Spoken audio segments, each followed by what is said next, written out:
Europeu. Para já, damos então as boas-vindas a Laura Alho, do Laboratório de Psicologia Experimental e Aplicada da Universidade de Aveiro, que nos vai explicar como pode o olfato humano ajudar a desvendar crimes violentos. Laura, seja muito bem-vinda ao Momento Descobrilham. Começo para lhe perguntar se é mesmo verdade que o olfato humano pode ser mais poderoso ou se a memória olfativa pode ser mais poderosa do que a visão a que estamos mais habituados. De facto, o olfato pode ser uma ferramenta muito útil na investigação criminal e já tem vindo a ser ao longo dos anos. Quando comparamos com a visão, a única diferença tem a ver com o processamento das informações, ou seja, as memórias que são evocadas através dos odores são muito mais vívidas e intensas do que aquelas que são evocadas pela visão. Daí que isso possa ser um dado importante quando nós estamos a entrevistar vítimas, sabendo de antemão esse pressuposto. Ou seja, pode ser mais fácil identificar um suspeito, um agressor, um criminoso, através do nosso cheiro, através do cheiro, do odor, do que propriamente através da visão. Aí pode haver até mais erros, É verdade? um complemento, sim, pode haver até mais erros. No testemunho ocular, que é considerada a prova rainha em muitos países, incluindo cá em Portugal, há uma falibilidade de cerca de 75%. Portanto, 75% das vezes as vítimas condenam erradamente ou identificam erradamente o suspeito. E, portanto, isto leva à convicção de pessoas que são inocentes. O olfato pode ajudar como um auxílio, não tanto como uma única forma infalível, porque isso não existe, não há nenhum método infalível na identificação e que seja utilizado em sistema judicial, mas sim pode ser um complemento. E, de facto, já há casos, quer cá em Portugal, quer no estrangeiro, de vítimas que conseguiram dar pistas sobre o odor do criminoso e que isso foi efetivamente útil para a resolução do crime. Qual é a novidade específica do vosso estudo? Em que é que se concentraram? Eu sei que houve um longo trabalho e foram questionadas várias pessoas. Como é que foi feito esse trabalho? Sim. Isto já começou em 2010, portanto já é um trabalho de investigação um bocadinho longo. Começou com a questão de investigação. Será que os humanos conseguem identificar pessoas através do odor corporal? Particularmente em situações de crime, e foi a partir desta questão de investigação que nós então montámos um paradigma em que as pessoas estavam expostas a filmes de crime ou filmes neutros. Reais? Reais, sim. Os filmes de crime foram selecionados com a ajuda de um investigador criminal português e estavam simultaneamente expostas a um odor corporal que nós instruímos ser do ator do sexo masculino que viam no filme, portanto, quer para crimes, quer para situações neutras. Posteriormente era apresentado um alinhamento, que é uma metodologia que é utilizada no testemunho ocular e auricular, e nesse alinhamento de 5 odores corporais estava presente o odor que cheiraram previamente durante o filme e teriam que identificar, isto numa primeira fase. Numa segunda fase, um novo grupo de participantes estavam expostos também aos mesmos estímulos, aos mesmos vídeos e odores corporais, mas eram instruídos a seguir uma série de procedimentos que se utilizam também no testemunho ocular, nomeadamente dar instruções não enviesadas, ou seja, dizer ao participante que o odor podia estar presente ou não no alinhamento, portanto aqui esta já era uma novidade. O próprio estudo era double blind, ou seja, nem o participante nem o experimentador sabiam se o odor estava presente ou não, e portanto isto já contribuía para que os resultados fossem mais limpos e, curiosamente, aquilo que nós não estávamos à espera é que a taxa de acerto fosse ainda superior com todos estes cuidados. Portanto, aí nós começámos a perceber que se calhar o testemunho olfativo poderia ser efetivamente uma pista para ajudar na resolução de crimes e a partir daí nós também estabelecemos contactos com forças policiais para tentar perceber se isto era efetivamente execuível ou não. E este estudo envolveu uma série de pessoas e de voluntários, sim, verdade? Sim. Contaram com uma preciosa ajuda. Sim, mais de 500 pessoas passaram pelo nosso laboratório, quer como dadores, quer como experimentadores, portanto, como participantes. Laura, estamos a falar de qualquer tipo de crime ou estamos a focar-nos mais naqueles em que há um contacto direto com o agressor? Sim. Isto é particularmente útil quando há o tal contacto direto, como em crimes de agressão sexual ou ofensas à integridade física ou determinados crimes que partam do princípio que haja mesmo contacto direto, independentemente da duração desse crime. É óbvio que se forem crimes como raptos ou furtos, coisas muito rápidas em que pode nem sequer haver o contacto com o agressor, isso poderá não ser útil, obviamente. No entanto, o odor ambiental pode ser uma pista para restringir os locais onde a vítima esteve exposta.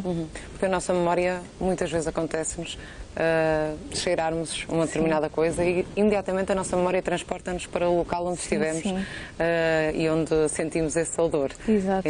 Isso significa que a nossa memória olfativa é de facto muito poderosa. Sim, é a única memória em que nós nos conseguimos recordar de eventos da nossa infância, portanto, memórias autobiográficas num sentido muito longínquo.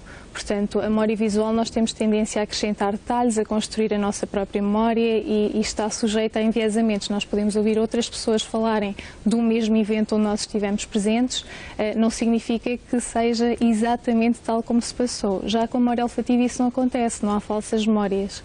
Portanto, daí a particularidade de serem memórias mais vívidas e mais intensas. Ou seja, memórias visuais também temos tendência a fazer uma descrição mais nossa. Sim. E é suscetível a enviesamentos também por parte de terceiros. Por exemplo, uma vítima que possa estar a descrever o crime ou a situação que experienciou, ou mesmo características do ofensor, se repetir demasiadas vezes e se ouvir outras pessoas de fora a falarem também dessas características, poderá efetivamente ter uma descrição que não corresponde à realidade.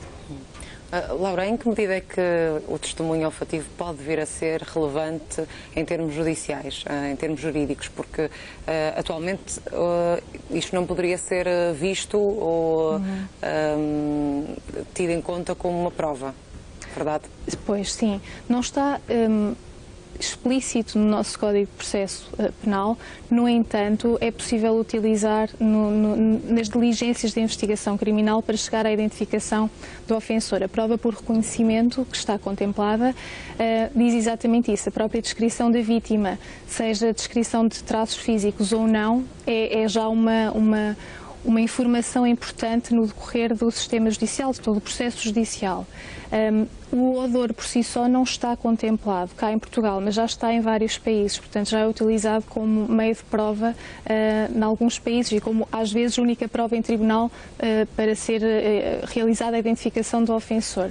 No entanto, cá em Portugal, apesar de não ser o único meio de prova, é óbvio que é uma grande ajuda e, tal como disse no início, já há efetivamente casos em que isso foi extremamente importante para chegar à identificação do ofensor e foi comprovado que era efetivamente o ofensor. Portanto, não é tão infalível como nós gostaríamos que fosse, mas nenhum método é, obviamente.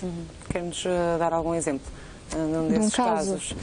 Tenho vários. Lembro-me de um em particular em que a vítima descrevia o odor como o odor metálico, o odor do ofensor. E a polícia conseguiu restringir as pessoas ao nível das profissões. Então chegou-se à conclusão que a pessoa que estava a emanar um odor metálico tinha uma profissão que envolvia estar em contacto direto com metais. E estou a lembrar-me também do em que a vítima descreveu o odor como odor de carne, cheirava a carne. E o ofensor era um talhante. Portanto, logo a partir daqui, estas pequenas descrições parecem que são absolutamente irrisórias, mas podem ajudam dar... a reduzir o leque de suspeitos? Claro que sim. E numa fase inicial da investigação criminal isto é crucial, obviamente. E há pouco falou-me de um número importante, que 75% dos casos foram de facto condenações erradas, devido a testemunhas através da visão, não é? Que usaram a visão como depoimento. Isto é grave, é um número assustador, se pensarmos nisso. É precisamente por isso que nós estamos a tentar perceber se há outras pistas que podem auxiliar nessa identificação. Não quero com isto dizer que nós vamos utilizar alinhamentos com odores corporais no futuro. Até lá ainda falta muita coisa para investigar. Aquilo que a investigação nos tem sugerido, primeiro, é que efetivamente nós somos capazes de reconhecer odores corporais em alinhamentos, que é um procedimento semelhante ao de testemunho ocular. Segundo, que esse reconhecimento pode ser potenciado em situações de crime, ou seja, nós já sabemos que as memórias olfativas são muito particulares devido à sua ligação com determinadas estruturas do nosso cérebro e isto pode efetivamente ser importante porque se são memórias mais vívidas, então quando uma pessoa está perante uma situação potencialmente ameaçadora como um crime, essa memória pode ficar vincada, essa associação entre o evento e o odor pode ficar mais vincada. É bom também para que se transmita desde logo às pessoas para que, no caso de serem vítimas, também estejam atentas? É um bocadinho difícil, porque nós, quando estamos num momento particularmente estressante, nós não fazemos ideia do que é que estamos a assimilar, mas o nosso cérebro está a assimilar. No entanto, depois do evento ocorrer, quando os psicólogos ou quando os policiais têm contacto com a vítima, é importante que eles saibam de antemão que tipo de questões é que podem fazer. E, atualmente, com a entrevista cognitiva, já se faz um esforço para que a vítima se tente recordar sem enviesamentos possíveis e com o maior detalhe possível, incluindo também os odores. Isso já se está a fazer atualmente. Qual é o vosso próximo passo, Laura? Se é que já estão a trabalhar nesta investigação? Sim. Para já, nós já fizemos muitos estudos com o testemunho olfativo, manipulando uma série de variáveis que se manipulam também no testemunho ocular, para tentar perceber que influência é que essas variáveis podem ter em laboratório. É claro que isto precisa de ir para o terreno, ou seja, nós podemos estar a montar uma série de estudos em laboratório, mas têm que ser testados também no terreno e, portanto, é crucial que depois desta fase de laboratório se tente perceber como é que isto pode funcionar no terreno, partindo de antemão que não vai ser viável construir alinhamentos com odores corporais. Já é muito difícil construir alinhamentos visuais, quanto mais com odores. Mas como é que isto pode ser aplicado sem recorrer a esta metodologia específica? Portanto, este é o próximo passo e é o que nós tentamos fazer juntamente com as entidades policiais que estão interessadas nesta investigação. E há de facto interesse? Há de facto interesse. Há de facto interesse. Só que até esse passo ainda vai levar algum tempo? Sim, vai. Muitos anos ainda. Muitos anos? Sim, porque lá está, nós precisamos ter contacto também com vítimas, precisamos de saber se elas estão interessadas e predispostas a colaborar nas investigações e por aí fora. Portanto, e essa é uma parte também complicada, imagino. Sim. Mas como já estamos a trabalhar nisso também no terreno, ao nível da entrevista com as vítimas, acho que é uma coisa execuível de fazer. Portanto, é um passinho de cada vez. Muito obrigada, Laura, pela sua participação aqui no Mentes que Brilham. Nós seguimos em frente no programa.